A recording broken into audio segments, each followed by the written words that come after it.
rig this in a different manner today, where it's more shad-like. Instead of rigging it flat, we rigged it vertically, if you can see that.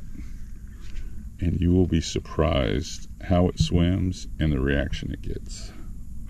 Let's test it.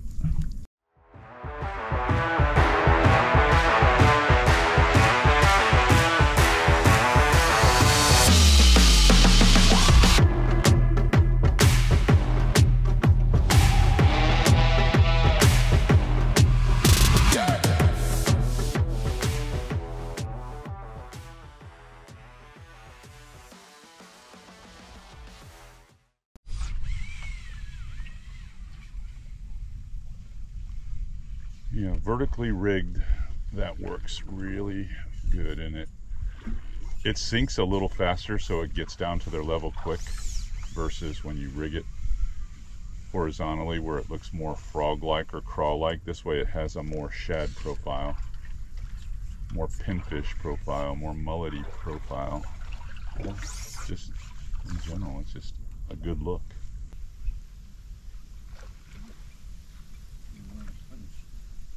Just swim it right to their head.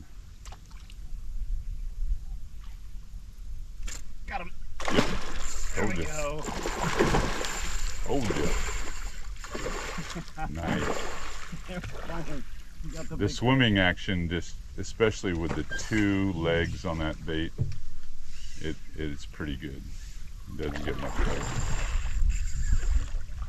Because you throw so many lures at them that don't have a lot of tail action, and they just totally ignore them. But the goat has been maybe the most productive soft bait we've used. Now I'm getting my Louisiana workout in. Yeah. This is what we came to. I agree. Pulling the boat. I'm just trying to paddle too, so it doesn't put you off the platform. We keep the drags pretty tight on these.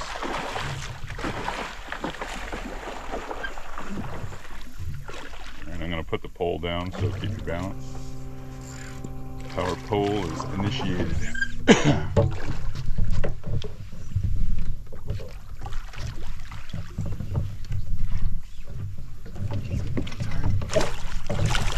I'll get my grips for you.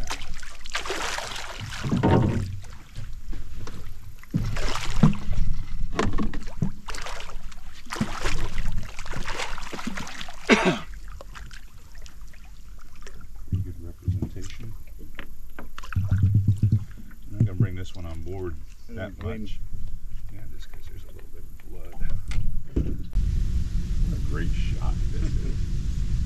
In the background. I worked out just for this. I did my curls. Look at the cool like cloverleaf spots. Yeah, just crazy. Awesome. You want to get that out? Yep, I'm going to get that out real quick. Get them in the water.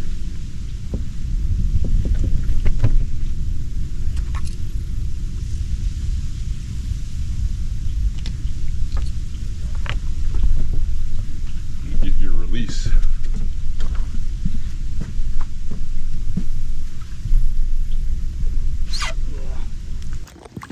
Oh yeah, he wants to go.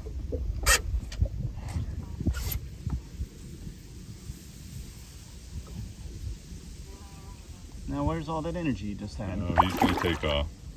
Oh, no. No, he's fine. He's got it. Still cool. So cool. Awesome. Awesome. Let him eat it. That was too fast. Barely get the camera on in time.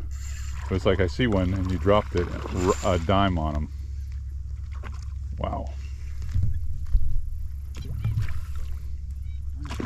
He's going to be green. Yeah. You can't get away here either. All right, let me put the power pole down. It's one of the advantages of that rig. Wow. I mean, he crushed it. Really crushed it. Let me get down here. Get a grip in his mouth real quick. We'll do a big grip and grin.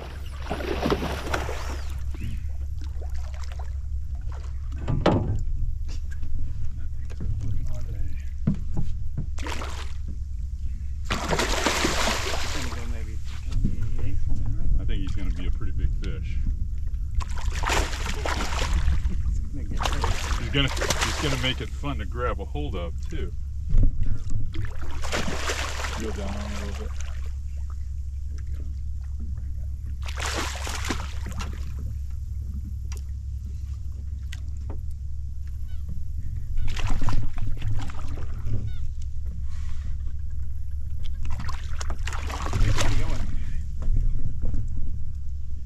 Pretty close to 30-inch fish. 29, just like you said. You guessed it. I told you I'm like a carnival guy that way. Yeah. You guessed the weight of her. Oh, Look how fat that fish is. Yeah, I can't guess the weight. That's heavy. How fat. Beautiful. Nope, too far in front of him.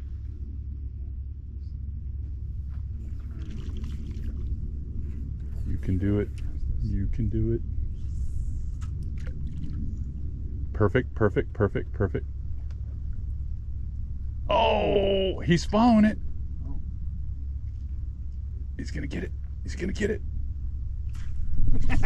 My goodness. Nice job. Oh, just your rod was, you were pulling back and you were already back here and you didn't have enough room to really whack them. And it didn't really fully deploy. Oh, man, he changed his mind. He went from being completely spooked to crushing that. Oh, man. That was fun to watch. That was fun. That was whole school. Bump it, bump it, bump it, bump it, bump it. Tangled. Ah. Tangled. Okay, let's see if I can kind of smooth that passing gently. You ready? Cool. I think one of them's got it.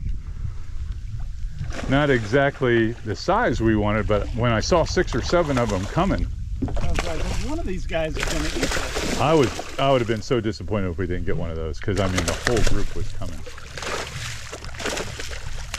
He wants that out of his mouth in the worst way. Yeah, he does. All right, I'm going to help you out. We're going to get splashed. I'm looking, when they were swimming at me, I was like, that can't be 6 or 7 redfish. And then I looked at it again, I was like, well, one of them's a redfish for sure.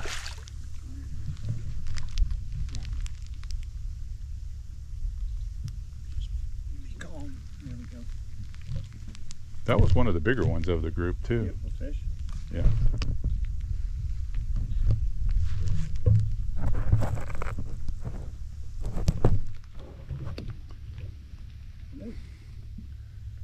That This little is kind of a back home fish.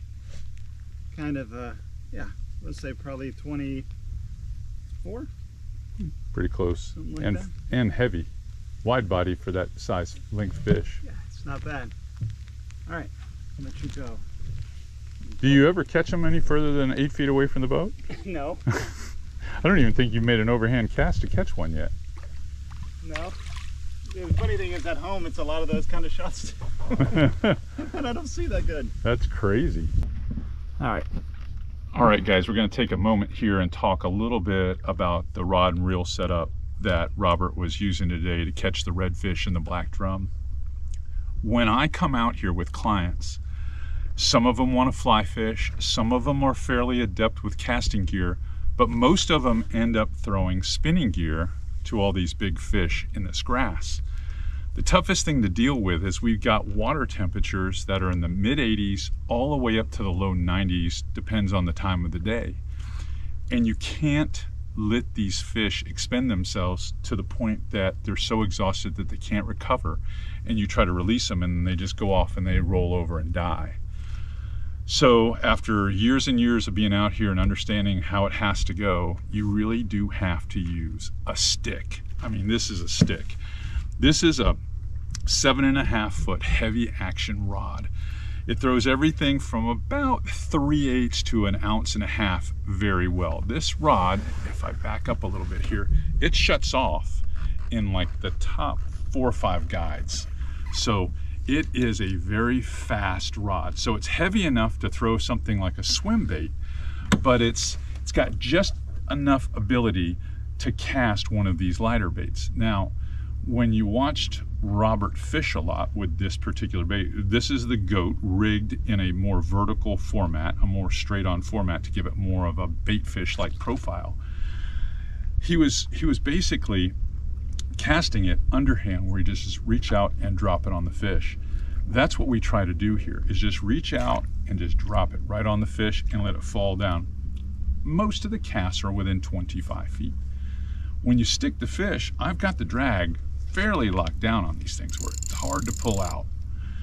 And that's just so that you can beat the fish in about 90 seconds, 2 minutes max. It's like 90 seconds. They're right here, we grip them, we get a quick photo with them, and we can put them right back in the water, and they have a great chance to survive, and we're not doing any harm to the resource. That's why we do it that way. We've got 20-pound diamond braid. This is the blue, the light blue, and it's on a Shimano Twin Power. This is the Twin Power XD from a couple of years ago. It's got 20-odd pounds of drag. It's got a big power knob handle. The whole setup is fairly heavy with the Aquafin and the Twin Power, but when you consider you're not casting all day like you would be with a regular lure, you're only sight fishing and then you're just reaching out, dropping, and then hitting the fish. It's not that taxing on you. But this is the type of setup that's going to work the best for this style of fishing when we're hunting these grass mats and these little sloughs in behind the islands. This is how you get it done. So next time you get out here, if you really want to play around with this, bring something about this heavy, and you'll have not only have a blast doing it, but you'll know that every fish you release, well, you're gonna have a shot at catching them again.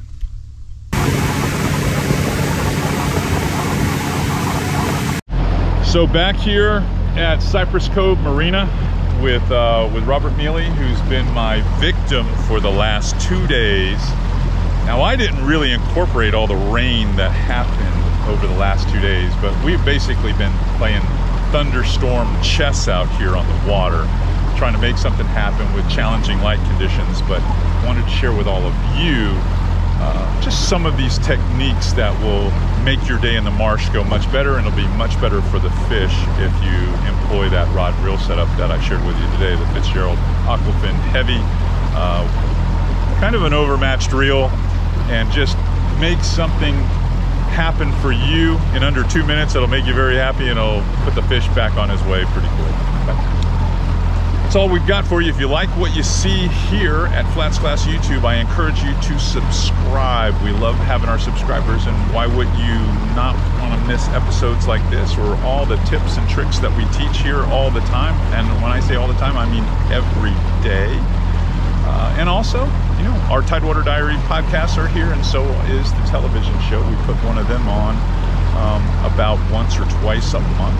So if you enjoy what you see, please give us a thumbs up, hit that subscription button. Until next time, you guys keep those rods bent like Robert did here today, and we'll keep the videos coming. That's all we got.